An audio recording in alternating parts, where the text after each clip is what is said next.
It's Heels on Wheels, the show giving a voice to women in motorsports, hosted by women in motorsports.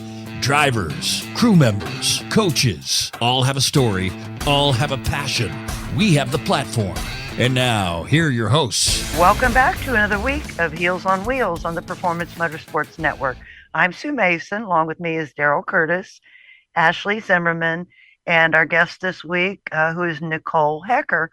And we'll be speaking with Nicole in our interview segments a little bit after this. But Nicole, please feel free to chime in. Yes. So anyway, Daryl, would you please explain to our listeners there's a post that we were very interested in that we all had various ideas of whys and whatnots.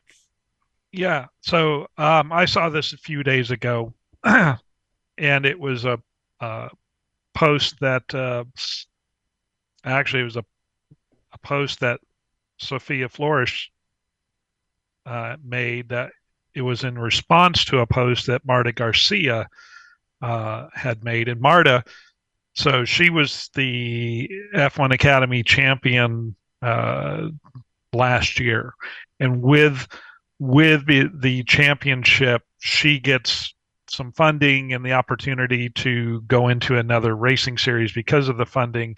She got that opportunity. She stepped into the Formula Regional European Championship campaign with the Iron Dames. Unfortunately, she didn't have a very notable season, finishing 28th overall, gaining no points, and highest finish to 14th.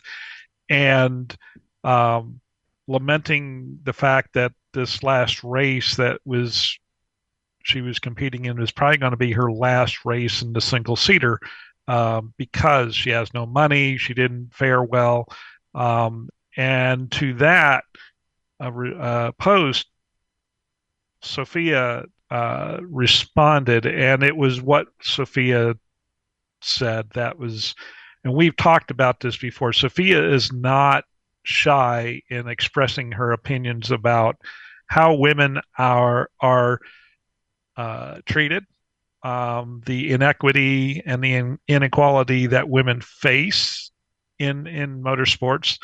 And in this post, there is no exception. She lays it all out. She says, "I'm sorry for you, Marta. It looks like they used you in 2023 for short-time marketing with female drivers. Visibility doesn't help to keep up with the stopwatch. That's not a secret. Visibility just helps Formula One, but not female drivers. Have you?" And then she asked, "Have you found a sponsor, Marta? They then drive you onto the sideline. What happened in 2024 was so bad they point the finger at you, even though they know exactly what it takes. The male talents of the team bosses show how it's done. Where are all the women's programs that were announced in 2021, 2022?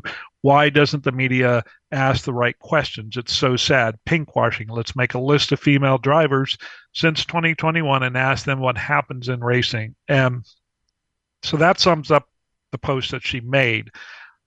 Basically, she's pointing out the fact that you were a champion in 2023, and with that, you got the opportunity to go race in the series that you're racing in now. You didn't do very well, and they're going to basically not have you back. But you need the funding, you need the practice, you need all this other things to be competitive with the other drivers. But because you're a female, you don't get those opportunities. So. Right. And she had very, very good points there.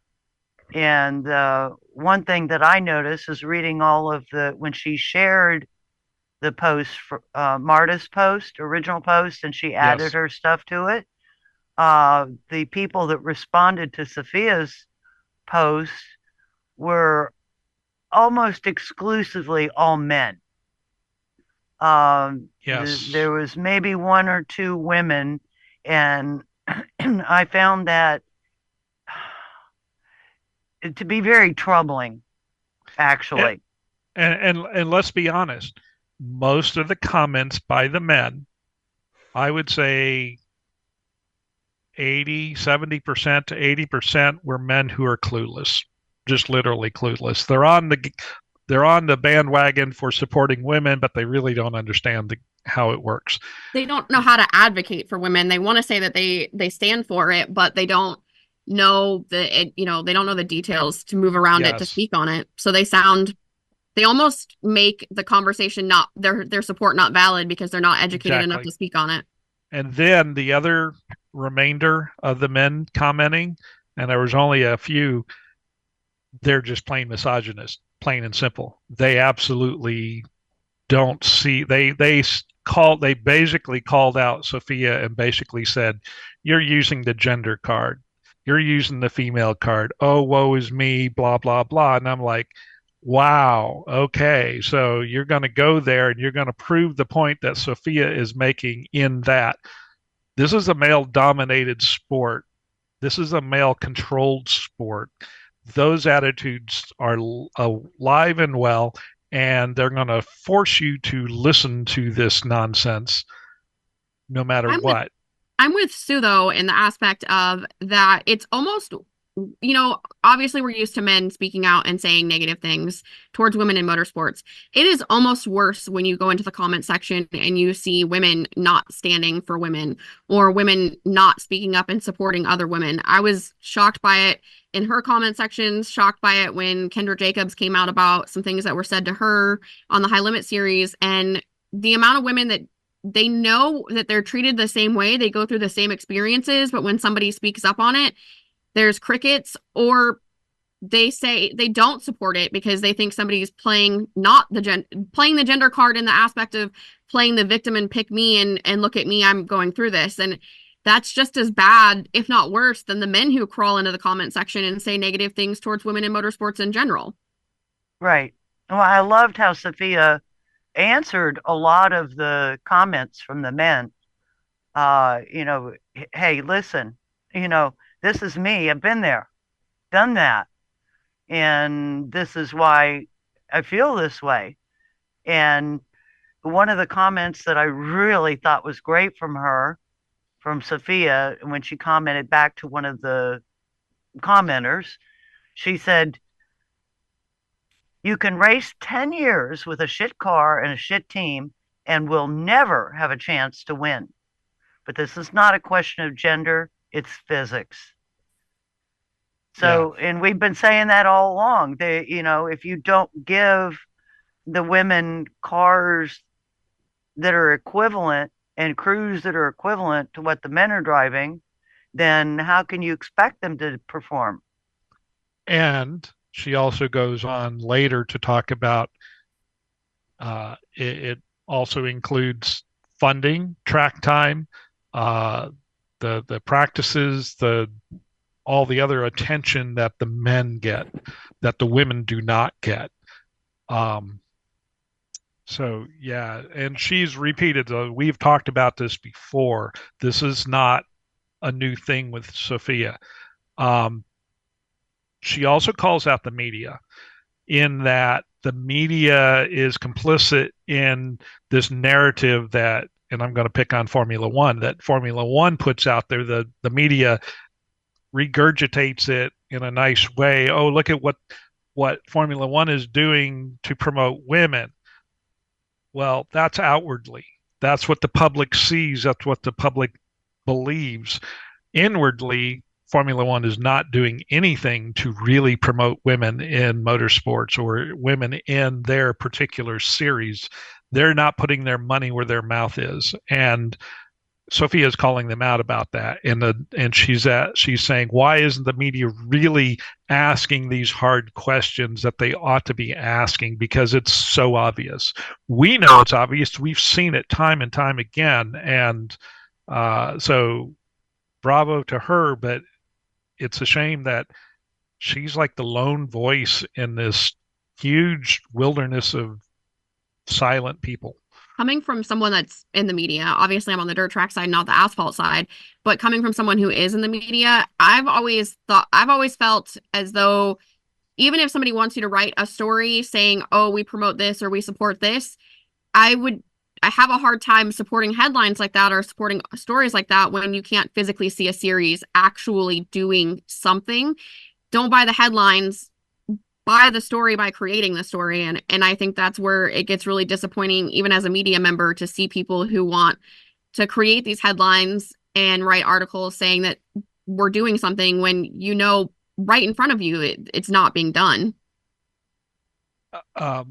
Another point that I'll bring up is we tend to be a conformist society. And you brought this up in your comments when we were discussing this, Ashley, about how women are afraid to say something a lot of times because they're afraid of how that might affect their sponsorship opportunities. And you wrote about this in your 2020 article, Women Racers, What's It Like to Compete in the Sport?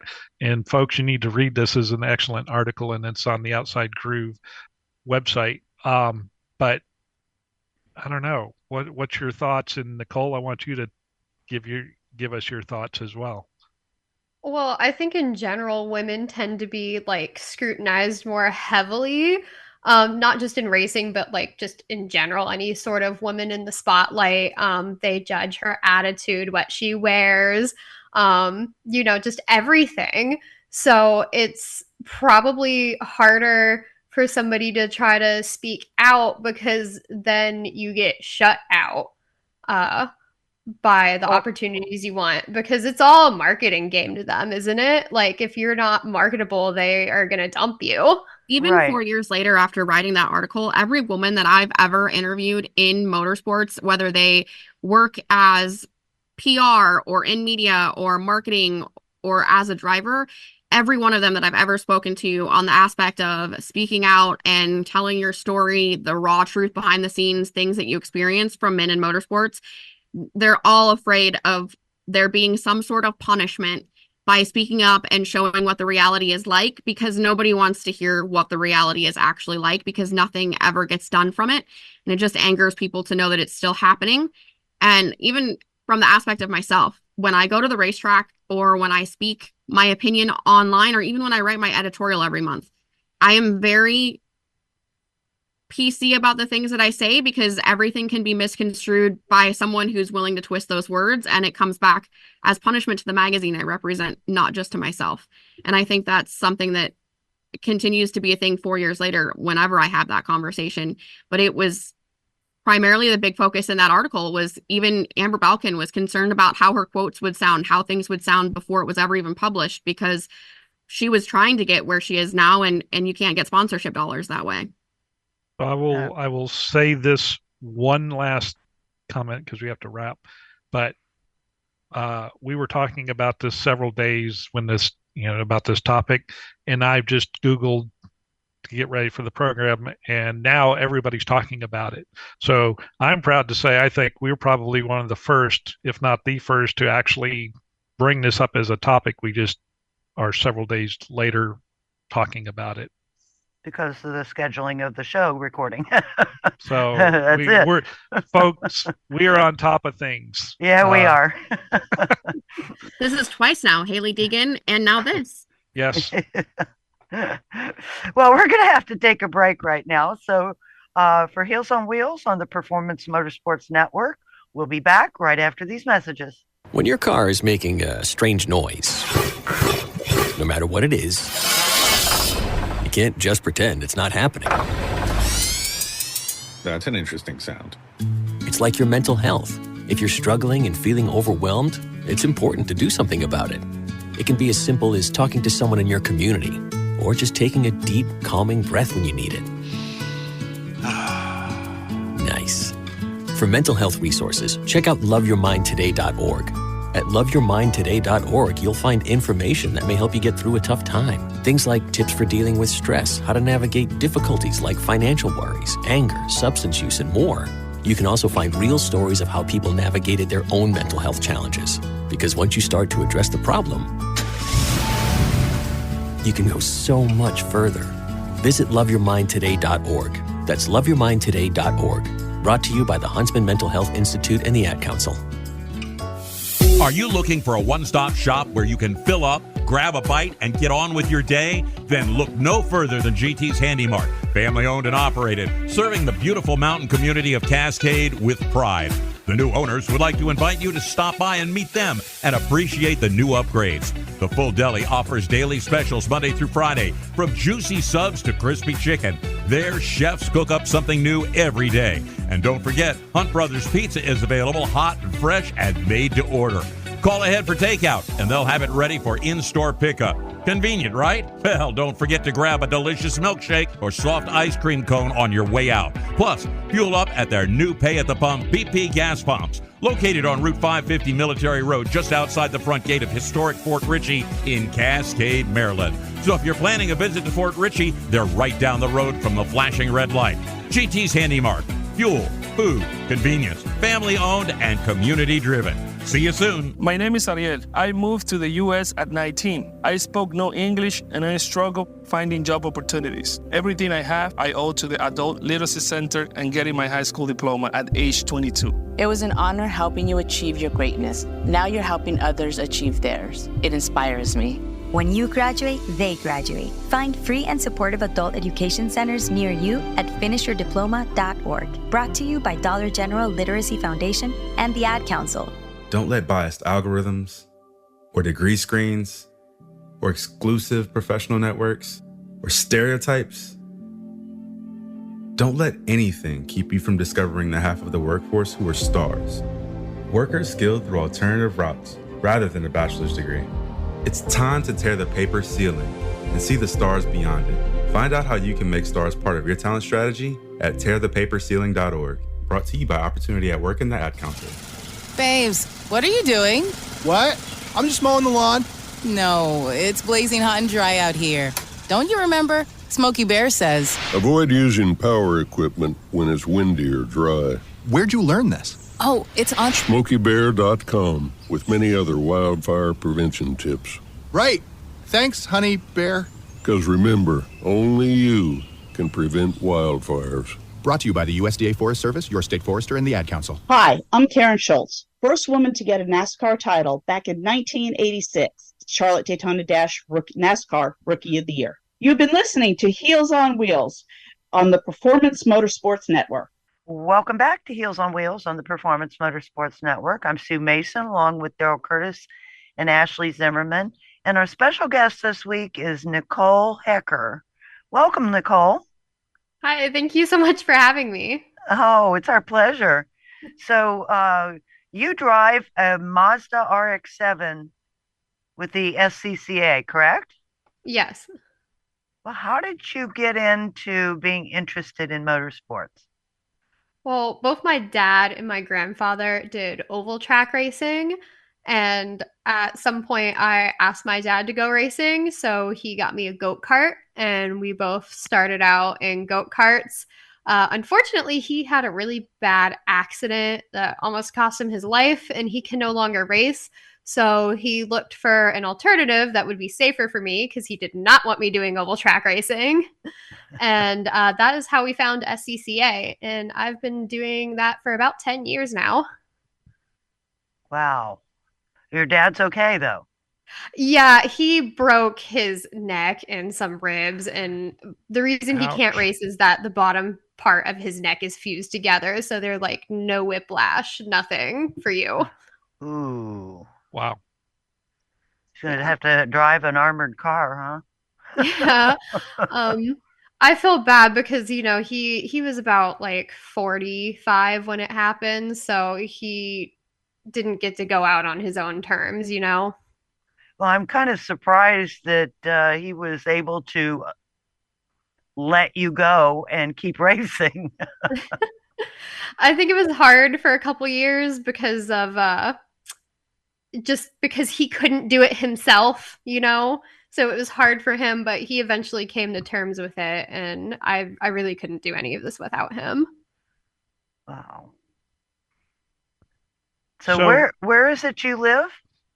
I live in Florida. I'm part of SCCA's Central Florida region, so I mostly just go to Daytona and Sebring to race. we also we've got to bring up our good friend's name, Mickey Mirwald.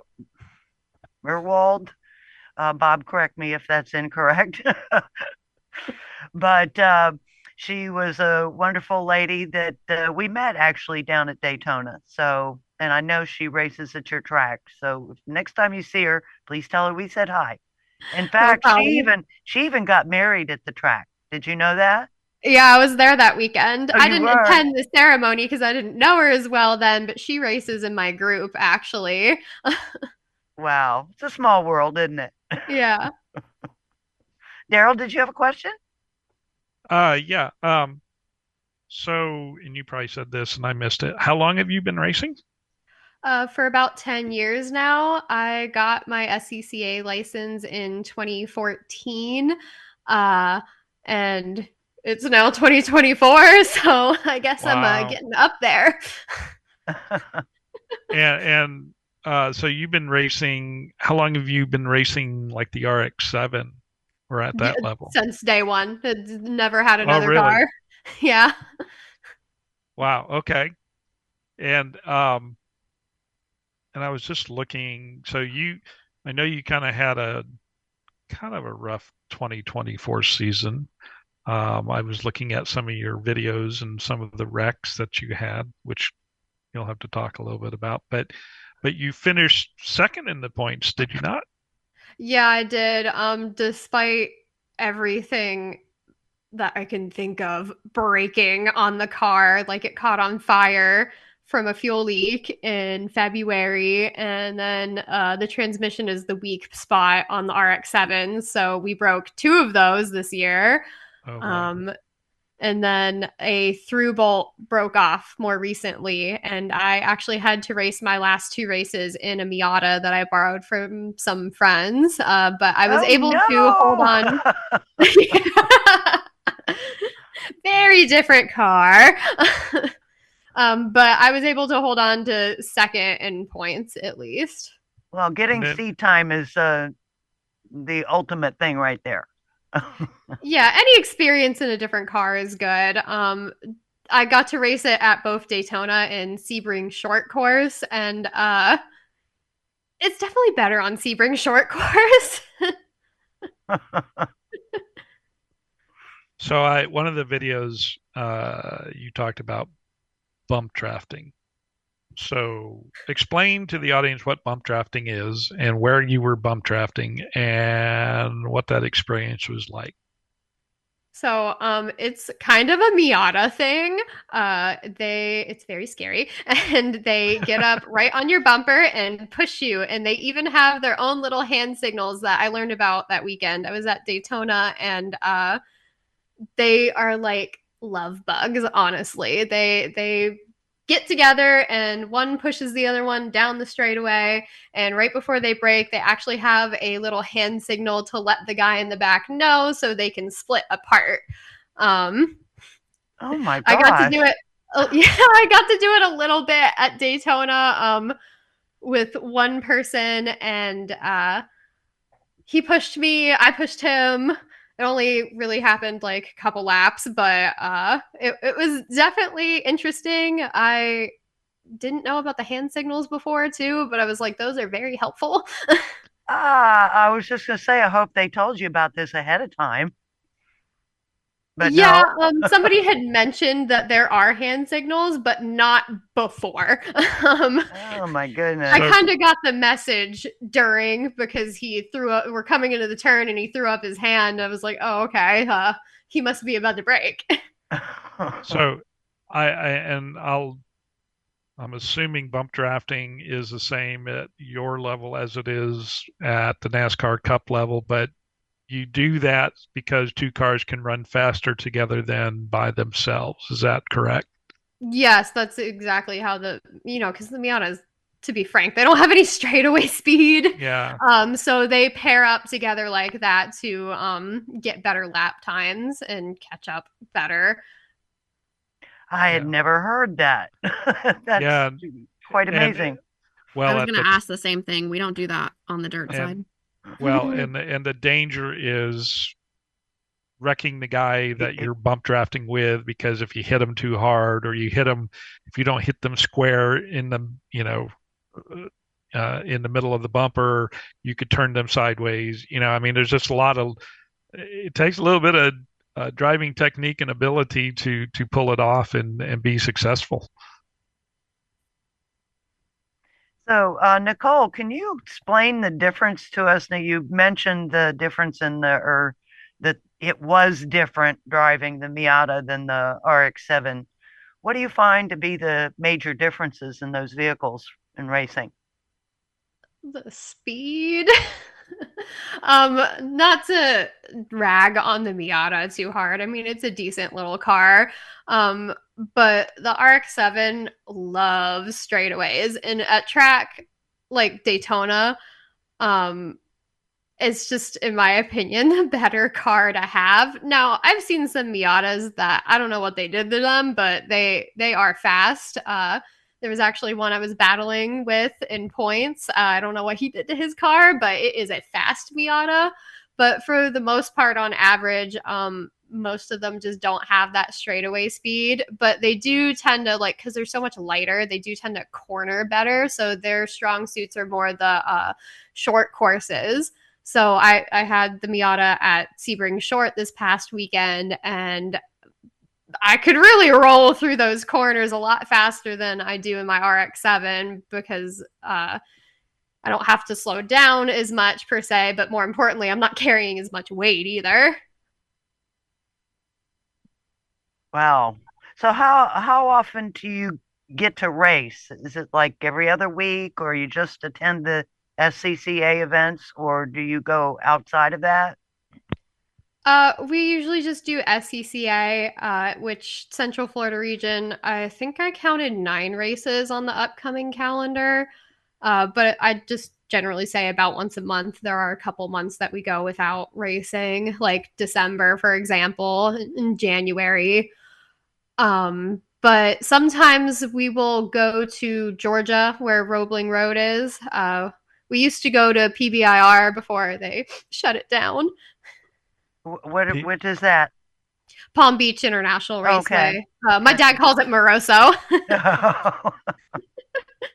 But yeah, I guess they shut I guess Walmart bought it or something. How disappointing. Oh, man. Daryl? So, with the car that you're racing, what kind of modifications have been made to the car? Because it appears to be basically a stock production car.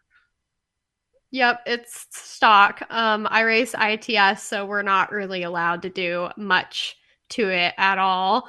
A couple years back, or really not a couple years back, it's been 10 years. When I first started racing, I dabbled in e-production for a bit, and they allow you to port your engine and do a lot more than ITS does. And so I did have 2 RX-7s at one point, and the e-production car had a ported engine. So that was nice, but it was hard to maintain 2 cars. And SCCA wasn't letting e-production do enduros at the time, so we got rid of that car, and I just do ITS now. And what does ITS stand for?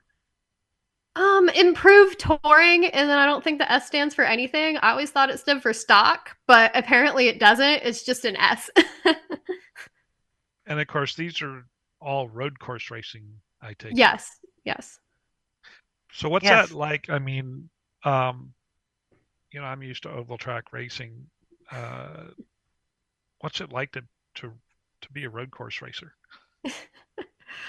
Well, I do have the goat karts to compare it to, at least, because the goat kart track was an oval track. I just find it a lot more entertaining personally. It's a lot more technical, to figure out how to get through all these different turns. And we didn't do enduros this year because they upped them to 2 hours, and my RX-7 eats way too much gas to make that competitive. But when we were doing enduros, it's just really nice to just go out there and log laps endlessly. I really like it. I enjoy it. I don't think I would enjoy oval track as much as I do road racing. Cool. Ashley. Okay, so now I'm interested because a sprint car in cold weather goes through about a gallon a lap. So how much are you going through, and how costly is it to go to a weekend for a race? So at Daytona, I'm pretty sure I'm using just about a gallon a lap myself. It's really bad. At short course, I'm not so sure. Sebring might be a little better, but it's also a very long course. Like full course Sebring and Daytona are both like rather long tracks, but that thing's just terrible, I guess. So you say long tracks. How many miles are we talking about? I would have to look it up, but I think they're both about 3 miles, give or take. Okay. I don't actually know off the top of my head. I apologize for that, but around 3 miles. And then But short, so then, short sorry. courses are. No, I was just going to say short courses are in comparison how long? Well, the short course at Sebring is literally half the track, so Gotcha. they actually cut it in half. So that would probably be like 1.5 then. But Daytona is certainly a daunting track because of the way it's built. You know, the first time.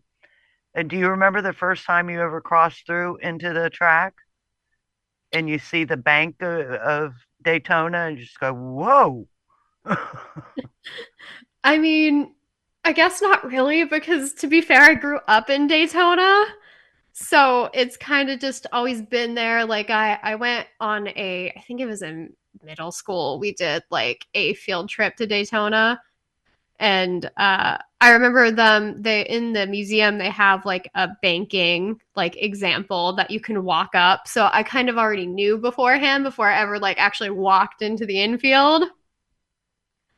But I remember being on it at I did the Richard Petty driving experience, and I got to drive like the stock car around it, and it's so weird that when you drive it slow, I feel like you're gonna roll right off, but like when you're in that car and you're like at full speed, like the sheer force, the pressure that's like on your chest is a lot. Wow. And I think I interrupted you answering Ashley on the amount of fuel used in a lap. I'm not exactly sure because it depends on the race weekend how much fuel we use. We definitely take a good couple many gas gallon jugs. But I do believe she asked about the cost, and SCCA is thankfully like on the cheaper side in my opinion, because a race weekend's about $400 for the entry fee. If you need new tires, it's like I think $1,200, and then just the gas you buy, you probably spend like $100 in gas, $100 to change your oil. Like, so it could get up there, it can stack up there. We'll typically run a set of tires. Well, we'd like to try to wear them out. Some guys change them after like every couple races, but I think we usually end up running about at least half the season on them. Are they slicks or are they treaded? They're slicks. Okay. I've been wearing them out more quickly lately, though, too. So my estimate there could be way off. Yeah, $1,200 a race can get expensive quick. Yeah, we definitely don't buy them every race. Definitely, we couple races before we need a new set. Oh, wow. Well, we're going to pick up again after we take a break. So for all of us here on Heels on Wheels on the Performance Motorsports Network, we'll be right back after these messages. Don't let biased algorithms or degree screens or exclusive professional networks or stereotypes. Don't let anything keep you from discovering the half of the workforce who are stars. Workers skilled through alternative routes rather than a bachelor's degree. It's time to tear the paper ceiling and see the stars beyond it. Find out how you can make stars part of your talent strategy at tearthepaperceiling.org. Brought to you by Opportunity at Work and the Ad Council. We all want our kids to grow up safe and healthy, so we show them how, and we tell them with honest conversations that let them know what we expect. That's especially important when it comes to alcohol and other drugs. Kids need to know the dangers and how to avoid them. And when it comes to pain medications, opioids, they need to know that they should never be taken without a prescription and never shared with friends or family. It's dangerous and illegal. So talk with your kids, because when you talk, they hear you. You own a performance car and you know how to drive, but you want to learn real performance driving. Well, Bunky, get that car off the street and onto the track. Summit Point Motorsports Park, the Mid-Atlantic's premier road racing facility, located just over an hour from D.C. in nearby Summit Point, West Virginia, is the place to go. And you'll find that Friday at the Track is going to give you what you need. For less than a monthly car payment, you can attend this regularly scheduled one-day instructional event in your street car on one of Summit Point's 3 world-class road racing circuits. You'll receive classroom instruction, skid pad instruction in their cars, including front and rear skid control, and 4 20-minute in-your-car instructional sessions from a professional instructor. Have fun, go fast, and really learn how to drive. Call 304-725-8444 for class schedules and details. That's 304-725-8444. Friday at the Track at Summit Point Motorsports Park. All right, son. Time to put out this campfire. Dad, we learned about this in school. Oh, did you now? Okay. What's first? Smokey Bear said to. First drown it with a bucket of water, then stir it with a shovel. Wow, you sound just like him. Then he said. If it's still warm, then do it again. Where can I learn all this?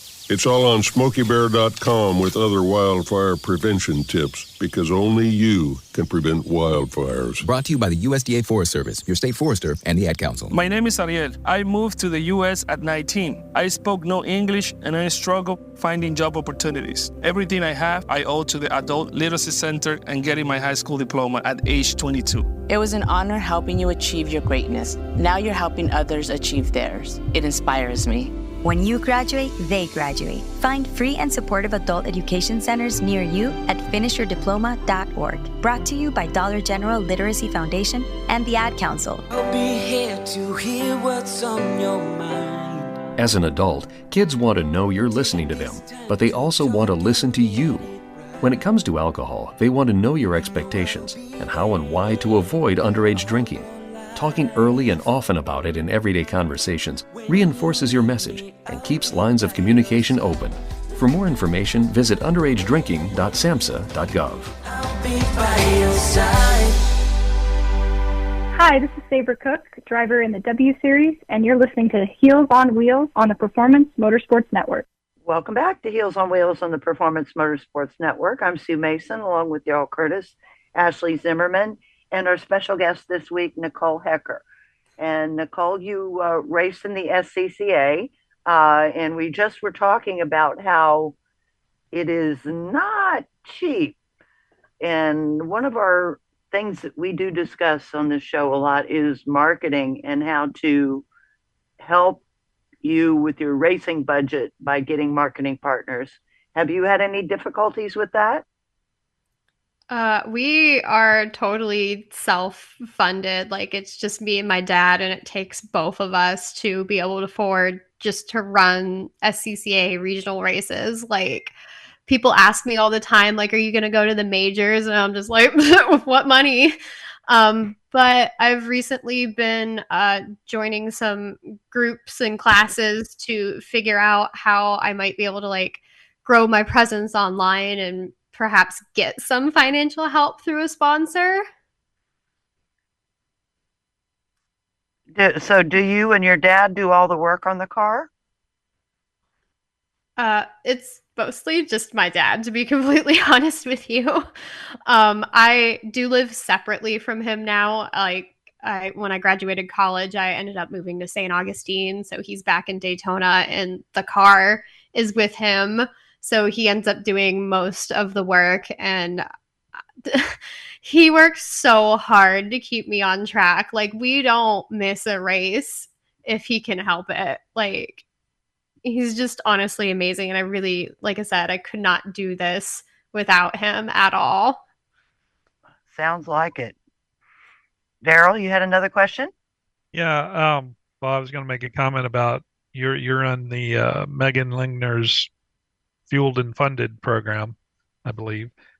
Yes. And that's a really, really good program. She's really good at explaining the use of social media and sponsorship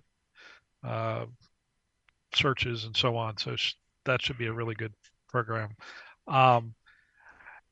In all the racing that you're doing, how many women besides yourself do you see out there racing?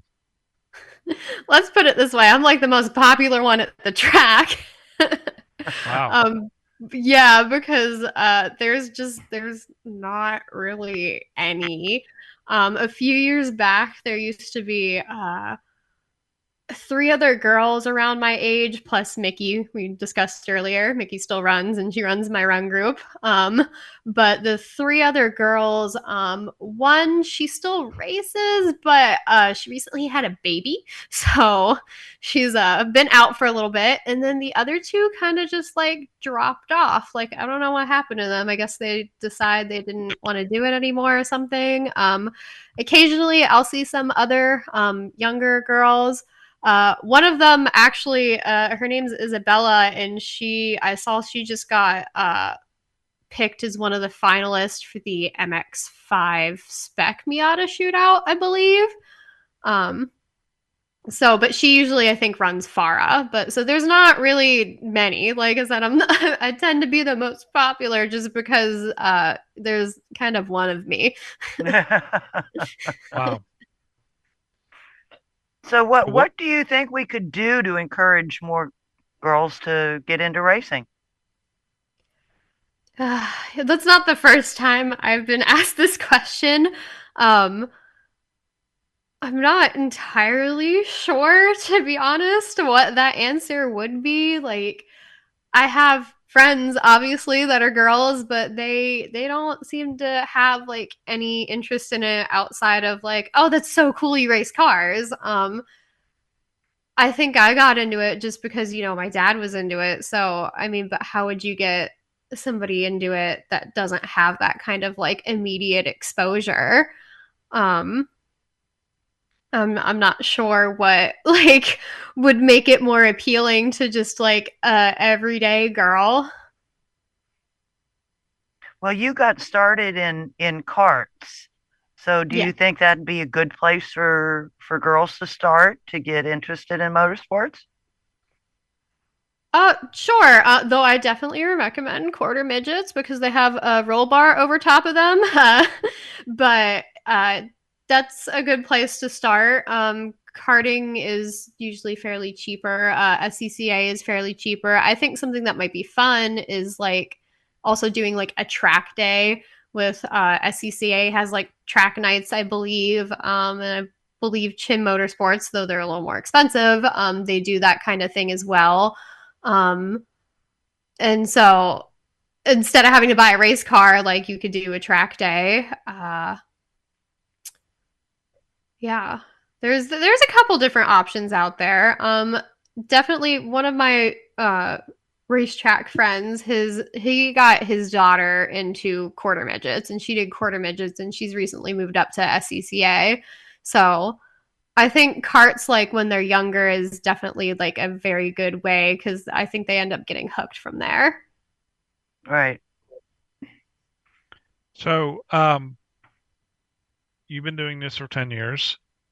Where do you want to go with this and your, with your racing career? What's your ultimate goal or what's your dream? Well, my biggest dream is to race in the 24 hours at Daytona someday. But Wow. That's pretty cool. that one's ambitious. In what car? Any really? Not really. I just prefer to have an engine in front of me. I will say that. I've been in a head-on collision before, and the other person was in a Spec Racer Ford, and the engine is not in the front. So, ouch. Yeah, I saw that video. That was pretty ugly. Yeah.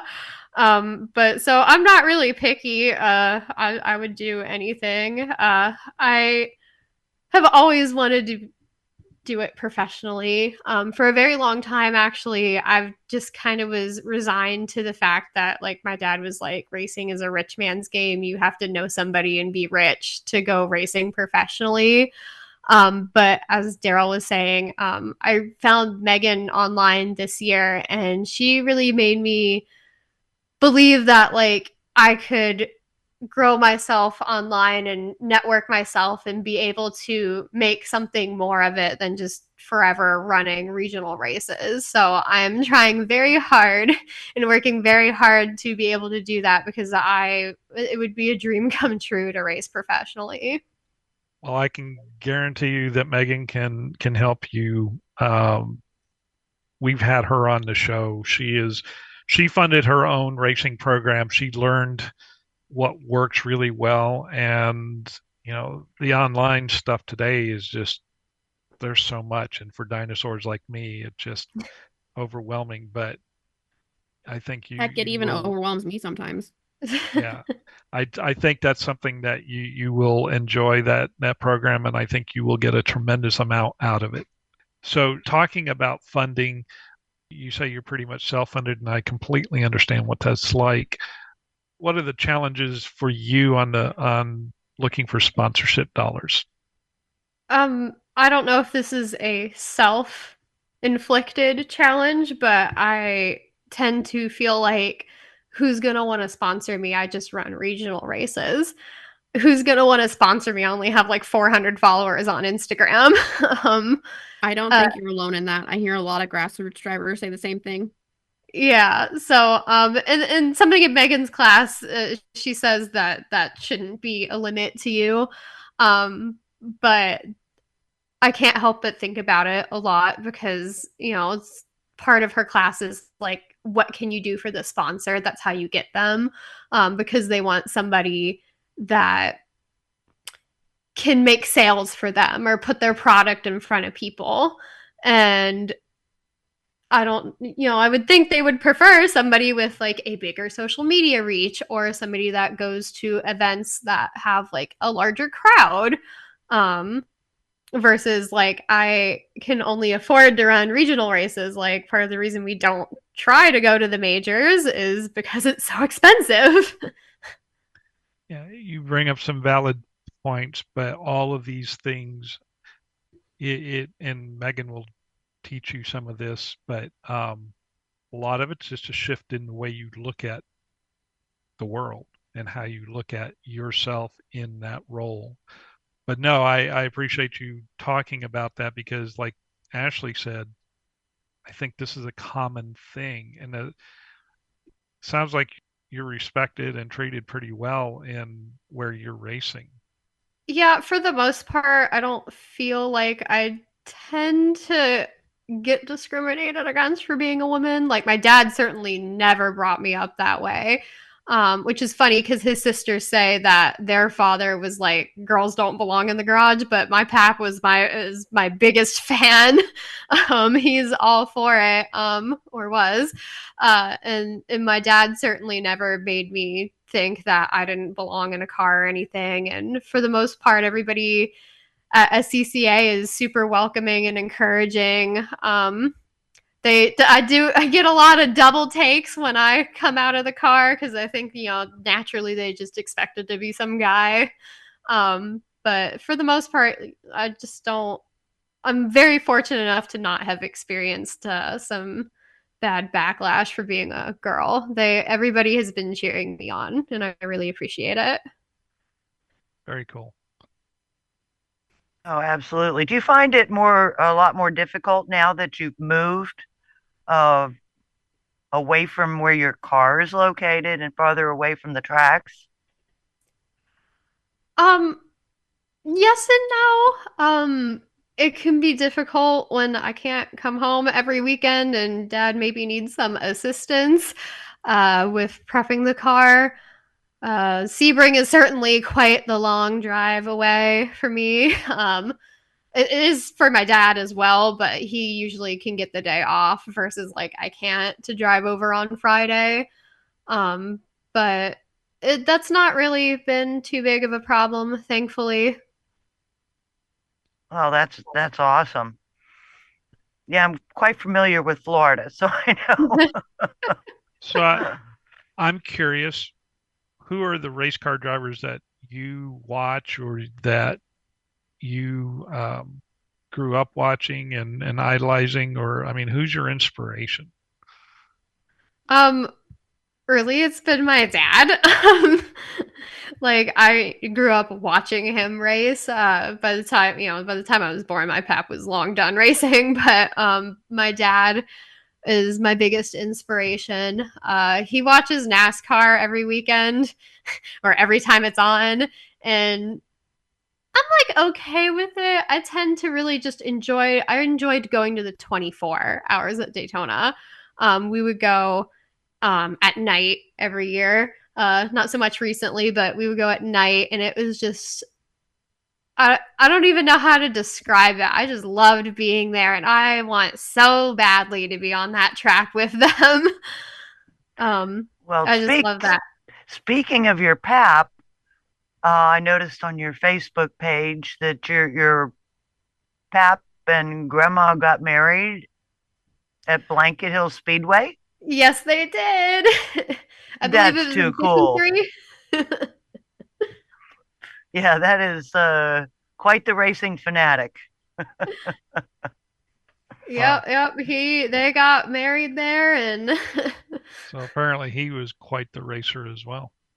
Yeah, I believe the track owner brought in an M1 car that night for the occasion, and Pap raced it and won the feature that night. Dang. A doubleheader. Yeah, he was kind of a big shot. I think they called him Dirty Dog back in the day. Oh, that's too cool. Well, we're run at the end of our time with you, unfortunately, Nicole, but I want our listeners to be able to find you and follow you on social media if you'd let us know how they could do that. I am on every platform as Hecker Racing, which is intentional because, obviously I have a family racing history. So it's Hecker Racing, not Nicole Hecker Racing. But Hecker Racing on Facebook, Hecker Racing on Instagram, same thing on YouTube and TikTok for anybody that's on TikTok. Awesome. Well, yeah, it's good to have it the same clear across the board. It makes it easier. And that's Hecker, Hecker Racing. Yes. Well, thank you so much for joining us, Nicole. You've been a wonderful guest, and we appreciate you joining us. Yeah, I appreciate you having me. I loved talking to you guys. Well, this time went by quick. Yes, it did. So for all of us on Heels on Wheels on the Performance Motorsports Network, we'll be back right after these messages. When it comes to vaping, the truth can get clouded. So let's make it clear. Vaping is not safe for youth. Because vaping can put microscopic particles into your lungs. And dangerous things like metals into your body. And nicotine, which can harm a person's brain development through their mid-20s. With appealing flavors, high nicotine levels, and lots of promotion on social media, many kids think vaping is harmless, but it's not.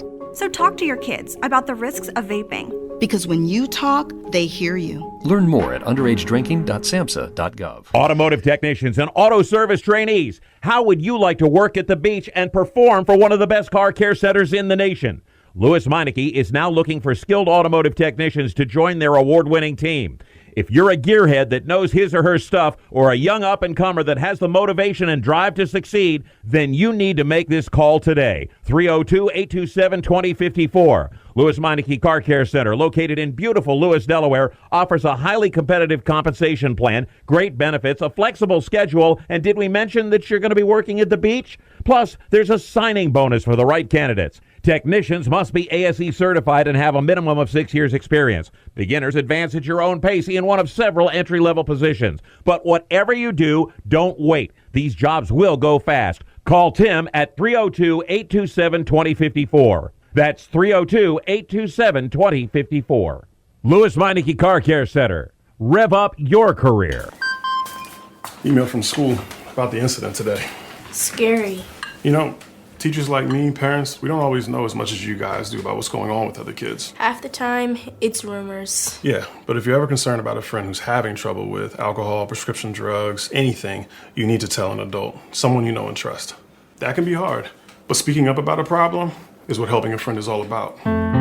For more information, visit underagedrinking.samhsa.gov. Do Do you love the sound of high revving motors and the smell of burning rubber? Do you want to get your car sideways right at the ragged edge of control? If you've always wanted to try drifting or learn to improve your drifting skills, Summit Point Motorsports Park, the Mid-Atlantic's premier motorsports facility, has the expert instructors and the specialized track to teach you how to drift and the skills necessary to drift competitively. From skid pad to open sessions, Summit Point Motorsports Park has the safe and open environment that allows drifters of all skill levels, new to intermediate, to get sideways and smoking. With a focus on safety and the skill set necessary to drift competitively, Summit Point Motorsports Park's Drift Nirvana is just the thing for you. Call for your reservation today, 304-725-8444. Or for more information, go online, summitpoint-raceway.com, or you can email them at office@bsrinc.com. Drift Nirvana,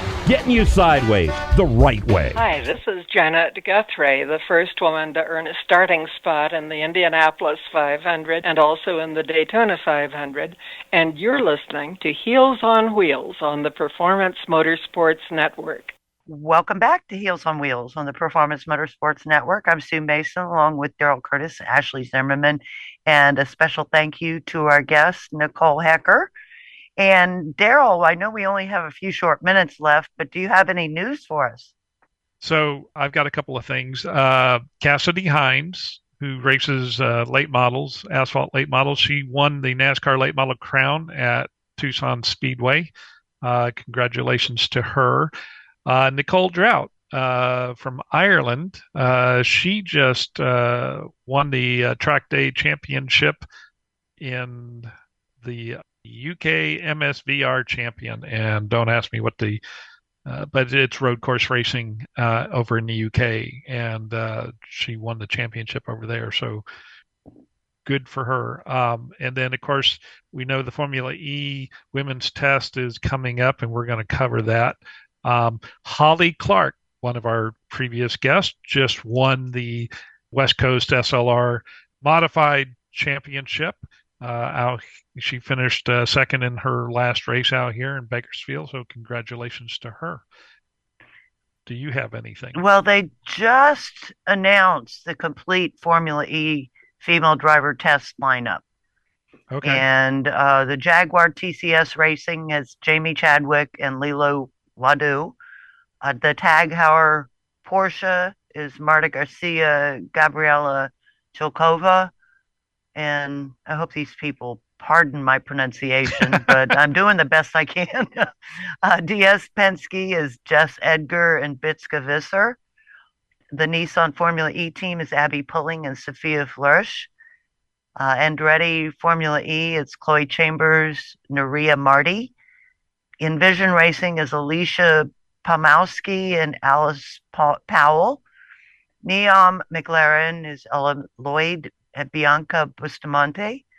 Maserati MSG Racing is Tatiana Calderon, Carrie Schreiner, and Lola Yamaha ABT, Mickey Koyama. Mahindra Racing is Lena Buller. Akira Race Company is Simona Di Silvestro. They got quite a lot of heavy hitters I just rolled off there. Yeah, and speaking of Sophia Flourish, she's also she's testing at the for the Indy NXT with the same team that Haley Deegan is actually going to be racing for next year. So there's several. I mean, women are we're seeing women in some of these open wheel racing that I'm hoping we're going to see a lot more. Well, if this is run appropriately and marketed appropriately, we might have a chance. Exactly. So there you go. And I think we're at the end of our show. Yes, we are. Oh, my goodness. Boy, that went by fast. Well, so for all of us at Heels on Wheels on the Performance Motorsports Network, we are the voice of women in motorsports. Enjoy your racing wherever you find it. Heels on Wheels is a production of the Performance Motorsports Network. Heels on Wheels is available for download from our podcast site, PMN2.com. The opinions expressed on this show are those of the hosts and guests and do not reflect those of the Performance Motorsports Network or the Scorpion Radio Group. Any use of the accounts or descriptions contained in this broadcast must be with the expressed written permission of the Performance Motorsports Network or the Scorpion Radio Group.